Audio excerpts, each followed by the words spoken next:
Ito po ang ating Sublimoto machine. Ito ay ginamit natin sa loob ng 6 na araw na umabot ng 91 meters. Ito ang printer head. At yun naman ang copy. Head clean.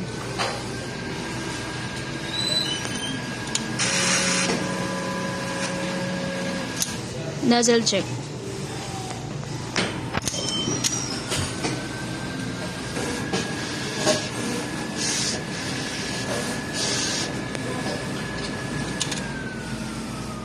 Ito naman po ang ating ink tank. Ang ating waste tank ay kakalinis lang po kahapon. Ito po ang ating sublimation ink.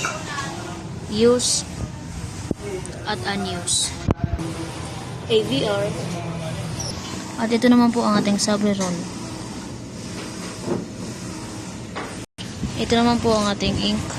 Black, yellow, magenta, at cyan. Ito naman po ang ating daily maintenance. Yung weekly maintenance. At ito naman po ang ating record.